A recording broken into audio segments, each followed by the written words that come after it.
Mga senyales na bumubukas na ang iyong third eye.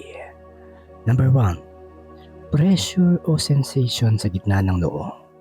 Parang may diin, tibok, init o kuryente sa pagitan ng kilay. Minsan may pananakit ng ulo pero hindi tulad ng ordinaryong migraine. 2. Mas buhay at malinaw na panaginip. Lucid dreams. Alam mong nananaginip ka.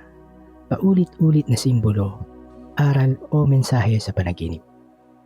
3. Bigla ang insight o downloads. May mga ideya o sagot na dumarating bigla. Kahit hindi mo iniisip, parang alam mo na lang nang walang lohikal na paliwanag. 4. Lumalakas ang intuition.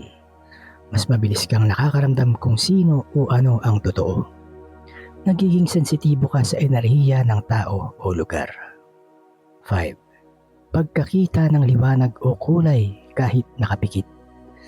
Violet, indigo, puting liwanag, mga hugis, alon o geometric patterns habang nagmumuni-muni o meditation. 6. Mas malalim na meditasyon. Madaling pumasok sa tahimikan ng isip.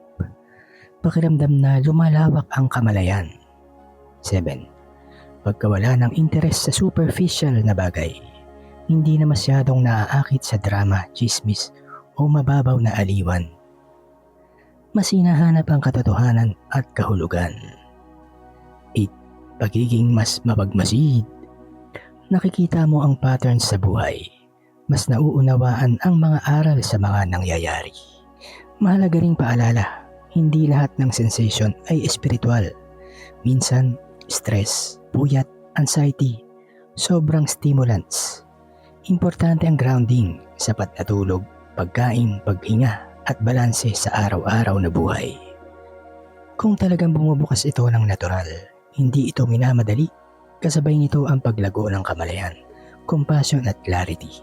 Hindi takot ang dulot, kundi mas malinaw na pag-unawa.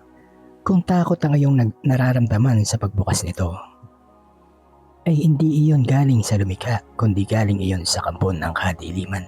Ang mga nakikita mo ay mga diablo, mga aswang, mga multo. Yan ay gawa ng mga low vibrational entities.